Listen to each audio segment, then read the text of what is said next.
I'm Sarah Wilson and you're listening to the Roots and All podcast. I'm here to help you get growing. Join me as I explore everything plant related both indoors and out and provide the information you need to create your perfect green environment. Hello and welcome to this episode of the podcast. This week I'm talking to journalist and author Val Bourne about her book The Living Jigsaw, The Secret Life in Your Garden. As you can imagine, I do a fair bit of reading in the course of researching future guests and topics, and I can be a fairly harsh critic. I'd estimate that for every book I read and love, maybe 4 or 5 are cast aside for one reason or another. One of my bugbears with garden books is that quite often they're a mashup of information that the author has read elsewhere, then regurgitated onto the page. And I hope that if you listen to episodes of the podcast, you'll have spotted by now that Roots and All guests are experts who do their own research and speak from their own experiences. And this was one of the reasons I loved Val's book so much. Val is a perfect example of a gardener who loves ornamental plants as well as respects the wildlife in her garden. She walks the walk, she produces writing based on her observations, and has a palpable love for all the things that share her garden. I started by asking Val about how the book came to life. Yes. Well, it actually started when I first started writing in 1995. And I was teaching before then, and I started a writing career about plants because I've always gardened and I've always been organic. And I went on a radio program called Dig It, which was on Radio Thames Valley, which is no more. And I sat in with another chap, and the public asked us questions.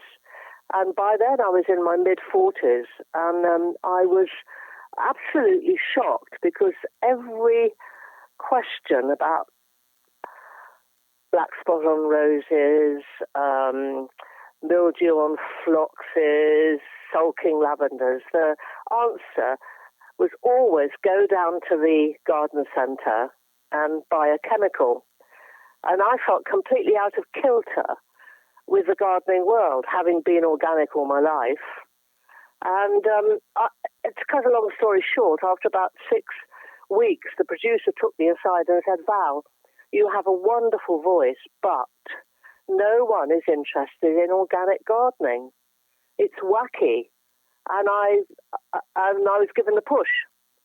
And I decided I would write a book about my garden in Hook Norton. I had a lovely garden there. It was in the Yellow Book. And I decided I would write a book to say why it was healthy. But I had a huge problem because I didn't know why it was healthy. So I started to look at my insect life, beginning with ladybirds, and I started to look at my plants and try to assess why I didn't have all these problems, like aphids on my hellebores and all the other things that other people seem to be having problems with. And I finally sort of got a handle on it after 2 small children visited the garden, and we were watching some aphids on a white achillea, and because there were black fly on white achillea, the children noticed them, and they started asking questions. And I said, they were feeding on the plant sap, and the sap went into their body, and it would come out the other end of their bottoms, and then it would cause this black sooty mold. And I was talking about the ants going up and down, that they farm the aphids, and they spray formic acid from their knees to protect the aphids because they want to eat the honeydew. And then a little parasitic wasp came down, and I started to talk about how a parasitic wasp, which looks exactly like a black fly nearly, will lay 1 egg inside each aphid, and then the new parasitic wasp will come out of the aphid's stomach. And I found some mummified aphids with holes in, and they were all very fascinated. And then we sat down, and some blue tips were busy. And I said, that they had to collect 10,000 wriggly things in order to feed their chicks. And these children were only 6 or 7, but they were really fascinated. And because they were children, I said to them, it's just like a living jigsaw. So the idea of writing the title came then. Well, I did produce a book about the Hook Norton garden, which is called The Natural Gardener. It came out in 2004, 2005, and won the Practical Book of the Year. But the title stayed with me. And in actual fact, I'd wanted to call that book Gardening with the Planet. But the publisher, Francis Lincoln, said it was too pretentious. So I got stuck with A Natural Gardener. Well, when I moved to Cold Aston 14 or 15 years ago, to a completely derelict house and garden, the shed was full of every chemical known to man, including DDT. I had to go right back down the ladder, not having a beautiful garden and no wildlife at all. And then I had to think about how to structure this new garden to attract wildlife. And The Living Jigsaw is the book about the new garden and how I made the garden so that it would be as attractive to wildlife as possible. Yeah. Well, I'm sorry to say that Dig It is still broadcasting on my local radio in Sussex, and unfortunately, that was part of the reason I started the podcast, because the advice is pretty much the same now, to spray everything. When I first started to talk about organic gardening, I had no money when I started writing. I was living on my own. I would go out and do talks about organic gardening just to earn a bit of extra dosh, and also to get out and see people. And I was met with huge resentment, because what was this organic gardening? It was newfangled. Bob Flowerdew was not long ago had been on the telly growing things in old tyres, and they didn't really understand the nitty-gritty of organic gardening. It's nothing to do with old tyres or compost heaps or comfrey tea. It's about having an ecosystem in your garden, those interactions, those tiny interactions. And I sat at meetings with the National Trust head gardeners, and they would say, we can't garden without chemicals. Well, that has all changed. Mm-hmm. And my column that I write in Amateur Gardening, which I won Columnist of the Year for a couple of years ago, it gets a terrific response. People are terrifically interested in wildlife, and they're really trying their best. But it's very difficult for them to know how to do it because the advice is so poor. There are still a lot of dinosaurs out there. And the sad thing about a lot of garden writers, I'm afraid, is that they're not really keen gardeners. Whereas I live and breathe my garden. I'm out there every day, champing at the bit to do something. Yeah, I mean, that you are right, completely right. Obviously people are much more interested. There are still pockets of resistance or ignorance. But, one of the things that I find working with clients in gardens is that they do still object to the fact that there are pests. And obviously slugs and snails are a particular concern for people. And you do talk about that in the book. So I wondered if you could kind of tell me how bad slug pellets are. I have never used slug pellets. I do not have a garden that's overrun with slugs. But the trouble is with every toxin that you put on the garden is that it cannot discriminate. It kills across the board. So when you put an insecticide on your aphids, you're killing all your ladybirds as well. Everything goes. And it's the same with slugs. You put some slug pellets down. They've got this bran content which attracts the slugs. The blue ones are particularly lethal. But it kills all the big slugs, the little slugs. Probably got about 8 species of slugs in your garden, and probably 3 or 4 of them are really damaging to crops.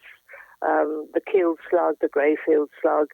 But a lot of the other slugs, the big slugs, eat detritus. So they clean up your garden, and they make it much harder for the other slugs to get a handle in your garden because there's nowhere for them to hide. You'll see them eating tulip petals, the big slugs. You'll see them eating faded foliage. And the reason they do it is because foliage that's decomposed contains protein, much more protein. So they're detritus eaters. And it's the same with snails. Garden snails are damaging. And but the little white-lipped and brown-lipped snails, they're detritus eaters. So I think people have got to be much more clever about how they deal with them. Because, for instance, if you want a thrush, you've got to have garden snails. If you want a hedgehog, you've got to have slugs about in September. But the thing to do, and I do this, is I go out on a summer evening after rain when they are a nuisance, and I pick off all the little slugs that I can see on my plants. Like I might be having runner beans coming up in May, and I'll go out about 9:30 with some gloves on, and I'll actually collect those, and I will kill them. And the other thing is I do in the winter, I always go around looking for clusters of garden snails that are hibernating. I found a cluster of 70 in one plant pot once. Wow. All sort of round. It was a plant pot with a rim, and they were all round the edge. And I just, got rid of them. So it's not a mamby-pamby thing. And I'm very glad I don't use the blue slug pellets, because the metaldehyde, there is no way of taking that chemical out of the water source. People sometimes say to me, I live miles from a river, but it's very motile. So it leaves the slug pellet after rain really quickly, travels into the watercourse, and then that toxin is there in the watercourse. And in the wet summer of 2012 in Essex, the levels were way, way higher. I think it was 100 times higher than they should have been, and the residents were having to drink this because they couldn't take it out of the water. And there was a ban, but I think it's been lifted. And we've got to educate people about how to manage their gardens. Because I think there's still a feeling that you can't have a lovely garden unless you spray, and that, you must always, when you see early aphids, put some chemical on them, because otherwise they will turn into a plague of locusts. It's rubbish. It all stems back to Gardener's World with Percy Thrower and Arthur, making gardeners feel they had to do these things, and when they were really being almost certainly paid by ICI. How about the kind of wildlife-friendly slug pellets that you see on the market now? Well, they still kill all the. They still get rid of your good slugs. Mm. We've been looking at a report by a guy called Barnes, who was an air raid warden in the Second World War, and he was a Rothamsted scientist, and he had to go out at night, and he recorded lots and lots of slugs, and he records certain slugs that predated other slugs, and he's making really detailed records about which gardens they were in. Now, it's as thorough as that. He had 5-6 years to do it. So he's got maps with which slugs he found in which gardens. The really useful slugs that predated other slugs, we've got far fewer numbers of them. And this is probably because the food chain, they're at the top of the food chain, and they were accumulating metaldehyde because it was already, being used in some places in agriculture. So it's very difficult for the gardening public because, of course, they do want to be organic. And when I'm doing my talks, a lot of people rush up to me and they say, I'm organic. I only use garlic spray. I only use soft soap. And you have to explain to them that actually soft soap and garlic spray, although they might be organic materials, they're actually doing the same sort of ecological damage because they're wiping out all the small insects that are around. And there's lots of examples of chemicals causing more problems than they solve. There was a mite called the fruit tree mite that used to be a slight problem in orchards. And then orchard owners were encouraged to use tar washes made in Holland during the 1930s and 40s. And suddenly this fruit tree mite, red spider mite, became a real problem in orchards. So after the war, one of the research stations, I think it was Long Ashton, but I'd have to look up my notes, decided they would do an experiment and look at mites in orchards that had been sprayed and count them, and they'd look at mites in organic orchards that hadn't been tar washed. And they found that there were far more mites were in the orchards where the tar wash was applied, because in the organic orchard, that red fruit tree mite had 40-something natural predators, and it was being kept under control by these natural predators. And the research station presented this information to the fruit trade, and they ignored it. And these tar washes kept being applied until they were banned because they were affecting people's lungs. So it's a very difficult message to get across that, things with organic on them, aren't always what they seem. And that because you're at the end of the food chain, and humans are, these toxins are really damaging, and we're going to have a bit of a whirlwind around glyphosate in the near future, and I think that probably will be banned. That's Roundup, because it's been implicated with cancer. I think one of the keys to your garden, and obviously you said people sometimes expect that organic gardens can't look beautiful and well kept, and your book completely blows up that theory, because your garden is absolutely beautiful. And sometimes I think that we choose plants maybe that are more susceptible to pests and diseases, and that might need a bit more artificial. No, that's absolutely not true. I grow lots of plants that are difficult to grow, like trilliums, for instance. I grow lots of things that are really tricky because I'm a keen gardener and I love a challenge.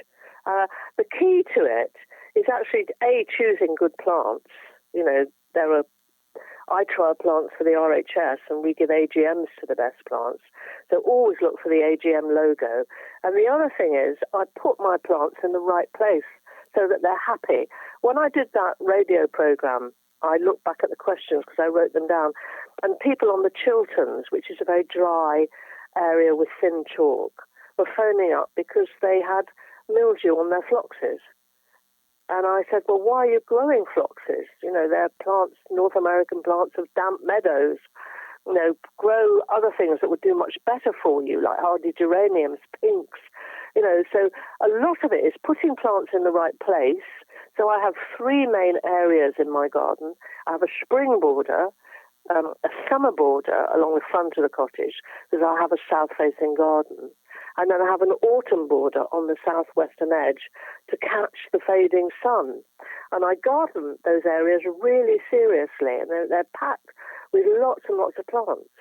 But I don't grow things I know won't do well for me. I can't grow zinnias. I'm too cold. I live in a village called Cold Aston on top of the Cotswolds. There are certain things I can't grow. But because I'm cold, I grow a lot of roses in my summer border, a lot of peonies. I live at Spring Cottage, so the soil stays quite damp, and I grow lots of phloxes.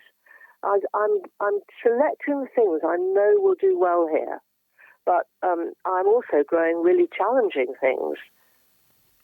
So talking about the roses, are they all suitable to be grown in an organic garden, or have you found that some are better than they're others? not. Actually, my downfall on the radio program when I got the push was that this woman phoned up about Zephyrin Druin, the climbing rose, and she said it had black spot, it wouldn't grow. And I said, well, it's a miserable rose. Why are you growing it? Dig it up. And that was, sacrilege. And that was, there's a lot of roses, very highly bred roses from a certain era that are very disease prone. But there's been a huge sea change in growing roses. And there was a German rose firm called Cordes, and they're based near Hamburg. And German gardeners are much more eco-friendly than we are. They got to it a lot earlier than we did. And they wouldn't buy roses because they were diseased, and they wouldn't use the sulfur-based sprays and fungicides and things like that. So this rose firm, Cordes, had all these roses and nobody was buying them, and the company was going to go down the tubes. So a new generation took over, and they just left all the rose fields unsprayed, and they left them for about 3 or 4 years, and they selected out of thousands of seedlings about 6 roses that were completely bomb-proof, and they started a new breeding program. So the rose I started to grow here was the Rose of the Year in 2006, and it was called Champagne Moment. And I love roses. I always talk in the rose tent at Hampton Court and promote them. And I planted this rose, and it's a floribunda, and I wasn't really that keen on floribundas, so I thought, they're a bit old-fashioned. This rose was tremendous. I still got these roses. It's a champagne-coloured buff white rose, which looks lovely in summer sun. And I'm growing David Austin's Wild Eve with it. There's lots of roses out there now that are healthy. Harkness roses breed a lot of roses. They don't spray their fields. I'm growing Mary Berry, Chandos Beauty from them. Modern rose breeding. Look for healthy roses. David Austin released the first from a new breeding program about 4 years ago called Olivia Rose Austin. That's completely healthy.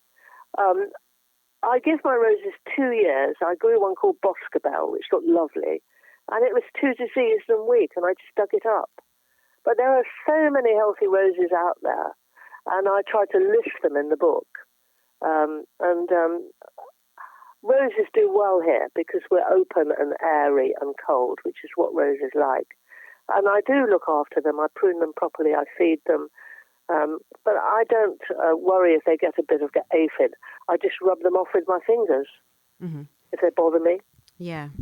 Well, I mean, that's brilliant advice, really, because as you say, I've got a tendency to go through the catalogues and spot these unusual looking roses from yesteryear, and they tend to, sometimes they keel over. So the advice is if you've got a rose like that and it's really not doing well, dig it up. Put a perennial in the hole where you took the rose out. Hardy geraniums are good. And then plant your new rose about 2 feet away. Okay. This business of putting roses in cardboard boxes and sinking them in the ground is rubbish. They just need to be in a new bit of ground. There is a thing called rose sickness, but we don't grow our roses like we used to in dedicated rose beds anymore. My roses have got all sorts of insect-friendly plants with them. Astrantias, scabious, campanulas, sedums, umbellifers of different sorts, because I want to pull in the hoverflies, all these little wasp-like creatures you see. They don't sting, they are flies, and they lay one egg near colonies of aphids, and then their maggot-like larvae eat the aphids. So I'm deliberately interplanting all my roses with lots of annuals and perennials that I know will pull in insect life. Mm-hmm. Brilliant. So as I say, your garden is stunning. It's a real gardener's garden and it's beautiful. How much of that garden do you let run wild, and is it important to leave areas kind of undisturbed? I think undisturbed areas are terrifically important. And when I came here, there was an area on the south wall, which is actually on the front of the book, where I planted honeysuckle and some roses, including the Queen of Denmark, which is the old name. It's got a German name, which I can't pronounce. But the Queen of Denmark will get you there. It's a very good rose. I planted that area up with honeysuckle and various roses all along the south wall. I've got things like the Generous Gardener, Buff Beauty, Cecilia, Felicia. So I've got a lot of roses there. And there's one particular area, it's a semicircle, that I don't go into at all. I just leave it. And that's the area where the hedgehog goes to build his day roost. Now, this year, I don't know whether I've got a hibernating hedgehog. I haven't found one or seen any evidence. But we've always had a hedgehog or two in the garden here. And I always leave moss and leaves because they build these day roosts very quickly using moss and leaves. So when I'm collecting my leaves up for my leaf litter, which I make to put on my trilliums, I always leave all the wilder edges and plant quite simple plants along there that I know are insect-friendly with the roses. I've got often used pulmonarias. So I'm leaving certain areas. I think one of the most interesting areas, though, is the mini meadow, which is in the middle of the garden. Mm-hmm. because I interviewed a man called Matthew Oates, who was the butterfly man of the National Trust, probably about 15 years ago, and the National Trust stopped mowing their grass because they couldn't afford to do it anymore. It was too costly on labour and fossil fuel. So they decided they would just cut a path through these bits of long and leave the grass either side. Public loved it, but also wildflowers came back in the gardens, and the numbers of certain butterflies, brown butterflies, gatekeepers, ringlets, it just soared. So I thought, well, I'm going to do that here. I'm going to build in an area of long grass, and I'm going to introduce things like yellow rattle, and things came back. And that's one of the best areas in the garden. People are drawn to it like a magnet when they come here in summer and they see the yellow rattle and the wildflowers. The yellow rattle attracts one bee that doesn't go on anything else. It provides terrific shelter for ground beetles and small mammals and things like that. We always find vole runs in the garden when we cut it. It's cut once a year at the end of September, sometimes by hand, sometimes, if we're very busy, a high cut. We prefer to cut it by hand because we often find amphibians in it. So, it's not a huge area for us. We just sort of get down and do a bit every day. But it's such an interesting area, and our ringlet numbers went up. All sorts of things happen in that area. And I'm very, very keen on people leaving their verges to grow and planting things like cowslips and blue geraniums, and we've got wild daffodils on our verge. Everybody has got a verge, and for some reason they still think they should mow it within an inch of its life. Well, I suppose we've got more unmown grass here than we have mown grass, but the bits that we do mow are kept meticulously neat, so they sort of set off the wilder bits, and we have a system of breaking sticks and putting them in the ground so they look a bit like antlers, and then mowing up to them. That's historically because we've got 4 grandchildren, and we wanted to say to them, don't go over the sticks, because that's where all the daffodil bulbs are, and all the things like the fritillarias that are self-feeding, and all the things that happen in that area. It goes right through from now, where I'm looking at wild daffodils, right through to the end of the season. There are things in there that flower. So we just make these sticks, and it's become part of the garden. Mm. We use our old pea sticks, actually. That's a brilliant Except idea. we haven't been able to get any pea sticks this year because we're trapped indoors. No, it's not ideal, is it? No. I was going to say, just to finish, perhaps if you don't mind, could you maybe share one of your best tips for having a wildlife garden, and also perhaps one of the things that people should really avoid if they do want to have a wildlife garden? Well, I think definitely don't mow all your lawn.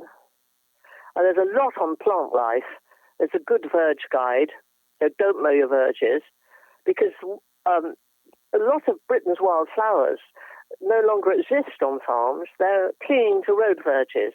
And wildflowers are natives, and they have a particular association with British insects. So I think that's really important. Have some areas of long grass.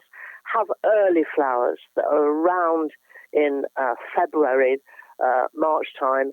I have hellebores here. I have crocuses. I have loads of snowdrops. And then we're not so good attracting early bees here. Because we're cold. Have a whole range of flowers that go right through. Have lots of single flowers. If you're going to grow roses, I've got a big collection of double peonies, but I have a lot of single flowers that go with them because doubles are no good for insects. So keep the nectar supply going right through the year. So you've also got late flowers. And there's one flower I think is an amazing wildlife plant, and that's valerian. Centranthus ruber, because it has these flowers with very long tubes, and you can keep deadheading it and it will keep flowering. It will begin in about April, May. It's a terrifically good moth plant, and it's the one plant that the hummingbird hawk moth really loves in our garden. So I think, have some wilder areas, don't mow all your grass, and get that succession of flowers right the way through. and do it by putting plants in the right place. So you have a spring border, a summer border, and an autumn border. Don't have a border that you're planning to do for 12 months, because a lot of gardeners make that mistake. It looks awful because you get a fading peony next to an aster. You know, plants have a peak in their life, just like we do, and then they begin to fade and look a bit tatty. So, you know, that's another very, very good tip. And I think get out there and look at what's happening. If you get a problem in your garden and you really start to fret, you know, that, oh gosh, you know, my runner beans have been nipped out by slugs or something, you know, you've got to remember that wildlife is terrifically dynamic. So you'll get a year when slugs are a problem, more of a problem than another year. You'll get a vole year when they dig up all your peas. You know, be tolerant, realize that it's dynamic, and learn to sit on the fence and let nature sort it out. I would never, hardly ever touch an aphid. When I see an aphid colony, I don't reach for the sprayer, I reach for the camera and I record what's happening, and they just clean it up for me. And being an organic gardener, I think, is a wonderful thing. You know, somebody who doesn't use anything in their gardens, because you've got this tapestry of life all around you. And we get terrific bird life here now. We never got any birds when we moved here because there was nothing in the garden at all, apart from one white beam in the corner. So I've planted everything in my garden myself, apart from the apricot, which the Best Beloved did. And when we did the book, the Best Beloved was instrumental. I went out on top of gardening, because I do all my own gardening, so that Marianne Majoris could come and do the photos of the garden. I was gardening in the evenings. I was writing in the day, writing at the weekends, because I had all my journalistic load and the book. And then about when the light was soft enough, I would go out with my camera and try to catch insects. And my favourite picture in the book is the lacewing eggs hanging off the scabious. There's a picture of an ordinary scabious with lacewing eggs. And I said to the Best Beloved, I've got a picture missing and I cannot find it. I'm looking for lacewing eggs. I know they must be out there because we've got lacewings up in the trees. I've seen the odd lacewing larva, but I can't find the eggs. And the Best Beloved is short-sighted. So he took his glasses off and he went round the garden on his hands and knees and finally found some and photographed them for me. Greater love has no man. He's brilliant. We all need one. Yes, we do. I love that story. I think that's fantastic. Well, I think that's a really nice thing to finish on. Are you happy that we've kind of covered everything? Yeah, I just want to mention two plants very quickly. Yep. You talked about something that was good for birds in autumn. Rosa glauca. Lots of birds don't touch the rose hips on my roses. But Rosa glauca, which is the grey-leafed rose with the small pink flowers, if you've got room for that in a wilder place, the birds love the seeds in the hips. And the other one is ivy. Arborescent ivy, when it gets into that woody stage and it starts to flower. It flowers in November, October time, so it's a very good nectar source for late-flying honeybees and flies and wasps. I'm a great supporter of the wasp. And then you get the berries coming quite late in the year for thrushes and blackbirds. So if you've got a bit of ivy that you could leave to go arborescent, which is the woody growth, the second stage of growth, that's a terrific wildlife plant. We've got a couple of areas here where we just leave it to ramble over the wall. Just nothing special, just ordinary heterohelix English ivy. You know, it was seeded probably by the birds years ago because it's a very old garden. The cottage dates from 1720, and the name on the enclosure map was the Hovel in the Waste. It's a brave gardener indeed that could attempt to build their Eden in cold Aston at the Hovel in the Waste, and yet Val's managed it. A huge thank you to her for taking the time to chat to me and share her knowledge with all of us. If you hear any odd noises in the background, my dog was snoring ridiculously loudly under my desk, so I apologise on her behalf, but she's getting on a bit. She's a bit thick round the middle and sleeping heavily is her favourite pastime.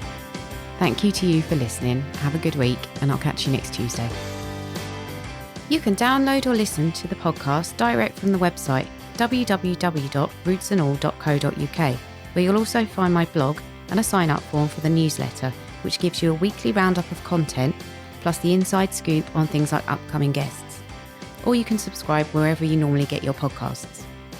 Email me with comments and feedback at podcast@rootsandall.co.uk. Follow me on Twitter, Roots and All, Facebook, Roots and All UK, and Instagram, Roots and All Pod. But please also check out my Patreon, where you can make a one-off donation or take out a monthly subscription to help support my work, because if you like what I do, please help me to continue doing it. Even if you make a one-off donation of £1, trust me, it all helps and I will be immensely grateful. So please go to Patreon and search for Roots and All.